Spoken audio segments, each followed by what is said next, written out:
Hey guys, welcome to another vlog of my UPSC preparation. I hope आपने new year में जो resolution लिया है उसमें आप अच्छे से काम करेंगे और आखिरी में रिजल्ट भी आपको अच्छे से मिलेगा। सुबह सुबह आज उठ के मैंने अपना ब्रेकफास्ट कंप्लीट किया क्योंकि आज घर में कोई था नहीं तो मेरे को कुछ बनाना भी नहीं आता, इसलिए मैंने बस चाय बना लिया और उसके साथ बैठ के बिस्किट खा रहा हूँ। तो जैसे कि मैं दिन का शुरुआत करता हूँ डेली न्यूज़पेपर से, आज भी वैसे स्टार्ट कर दिया daily newspaper the Indian express से।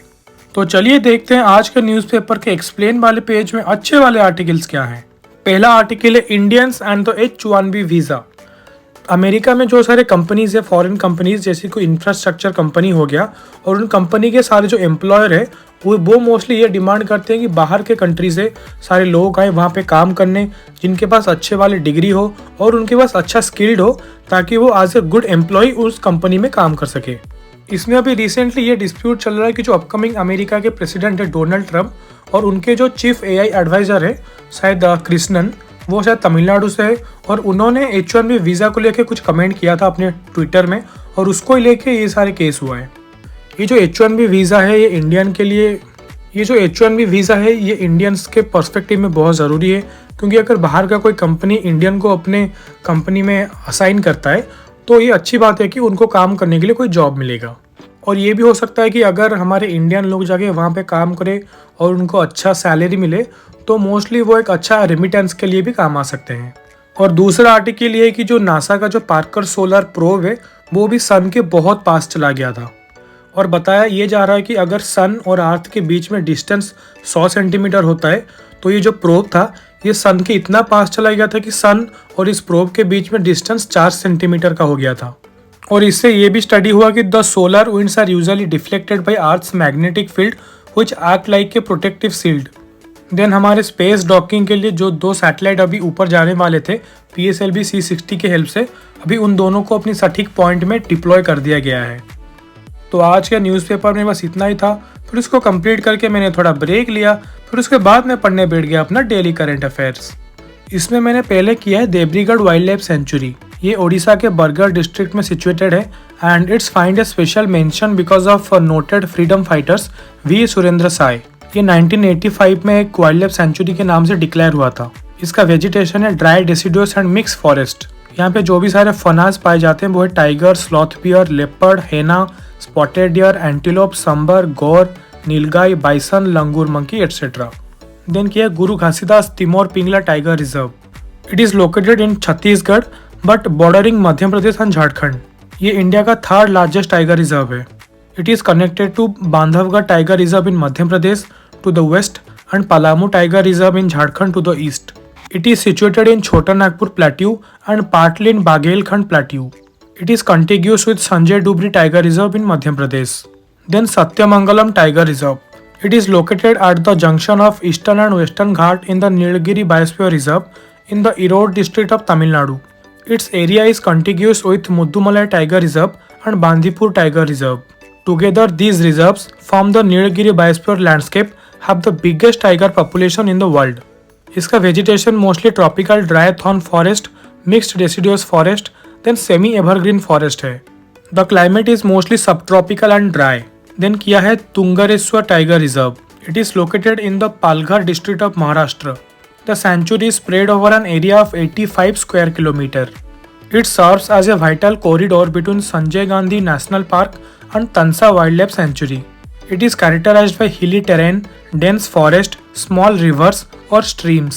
यहाँ पे leopard, wild bear, barking deer and langur पाए जाते हैं। Then Pobitora wildlife sanctuary. ये mostly southern bank of river Brahmaputra में पाए जाते हैं, जो कि गुवाहाटी डिस्ट्रिक्ट में है आसाम के। It was declared a reserve forest in 1971 and a wildlife sanctuary in 1987. It is home to the highest population density of the Indian one-thorn rhinos. It is dominated by alluvial lowlands and marshlands. Then Trishna Wildlife Sanctuary. It is situated in South Tripura district. इसका total area 200 square kilometer है। इसका vegetation है tropical semi-evergreen forest and moist mixed deciduous forest and savanna woodland. यहाँ पे तुलसी, वसक, सर्पागंडा and bamboo trees पाए जाते हैं। और यहाँ पे hoolock gibbon, golden langur, wild boar, wild cat and leopard पाए जाते हैं। Then Raimona national park. It is located along the Indo Bhutan border in Kokrajhar district in Assam. It was declared a national park in 2021. It shares contiguous forest patches of Phipsu Wildlife Sanctuary and Jigme Singme Wangchuk National Park in Bhutan. The vegetation is moist sal forest, sub-Himalayan high alluvial semi-evergreen forest. फिर उसको complete करके मैंने चालू किया पढ़ने अपना environment and ecology. इसमें मैंने इंडिया में जो न्यू रामसर साइट्स ऐड हुए हैं उसको किया है, जैसे कि नाकिया नक्ती बर्ड सेंचुरी, और इसको मिला के इंडिया में टोटल 82 रामसर साइट्स हो गए हैं। Then Bonn climate change conference concluded. It is a international carbon market under article 6 of the Paris climate deal. इसके सारे न्यू कलेक्टिव क्वालिफाइड गोल्स क्या हैं और सारे मिटिगेशन वर्क प्रोग्राम क्या है इसको किया है। देन किया है 67th global environment facility and council meeting. उसके बाद किया है कलेक्टिव इंटेलिजेंस इनिशिएटिव्स।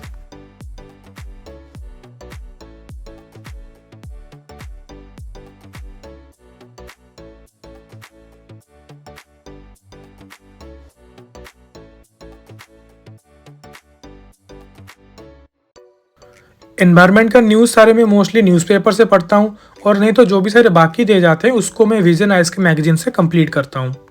आप भी अगर एनवायरनमेंट की तैयारी कर रहे हो तो फिर कुछ बुक्स पढ़िए, नहीं तो डेली न्यूज़पेपर के साथ एक मैगजीन पढ़िए, इससे आपका बेस क्लियर हो जाएगा।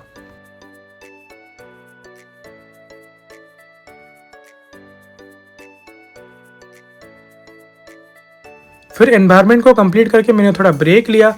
फिर उसके बाद शाम में मैं थोड़ा गया बाहर, क्योंकि मुझे कुछ स्नैक्स खाना था।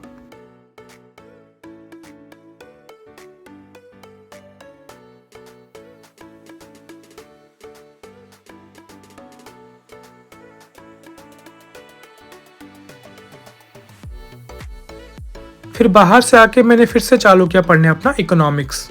अगर आपको भी इकोनॉमिक्स में कुछ दिक्कत आ रहा है तो आप पहले एनसीईआरटी पढ़िए 11th एंड 12th स्टैंडर्ड का, उसके बाद आप कुछ बुक्स पढ़िए और डेली न्यूज़पेपर पढ़िए, क्योंकि इकोनॉमिक्स के सारे न्यूज़ मोस्टली डेली न्यूज़पेपर से ही आएंगे, और उसके लिए आपका बेस स्ट्रॉन्ग होना बहुत ज़रूरी है। उसके बाद जाके आप अगर कोई स्टैंडर्ड बुक पढ़ेंगे तो आपका एक कॉम्प्रिहेंसिव नॉलेज बिल्ड होगा।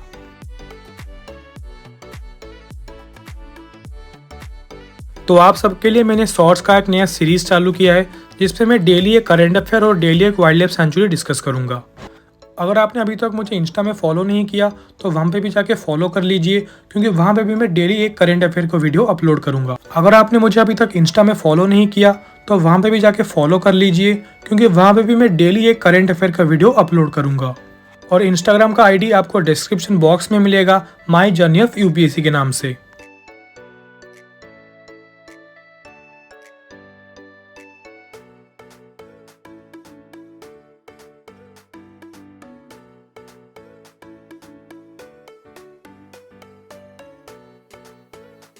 फिर ऐसे मैंने अपना इकोनॉमिक्स ख़त्म किया, और उसके बाद घर का कुछ काम था इसलिए थोड़ा ब्रेक लेना पड़ा।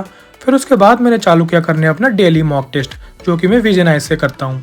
और मॉक टेस्ट लगाने के बाद जो भी सारे क्वेश्चन गलत थे उसका सही आंसर एक कॉपी में लिखा, क्योंकि मुझे उसको बाद में पढ़ना होता है।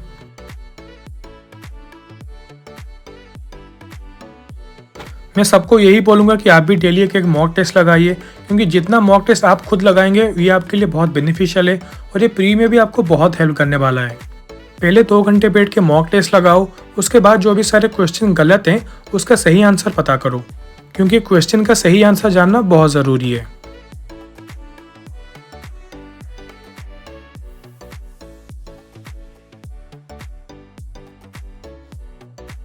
तो ये था आज मेरा पूरा दिन का स्केड्यूल, जिसमें मैंने अपने सारे टॉपिक्स बहुत अच्छे से कवर किया है।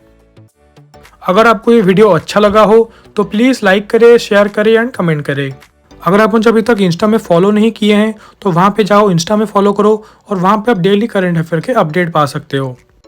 और ऐसे ही इंटरेस्टिंग वीडियोस देखने के लिए आखिरी में चैनल को सब्सक्राइब भी जरूर कर देना।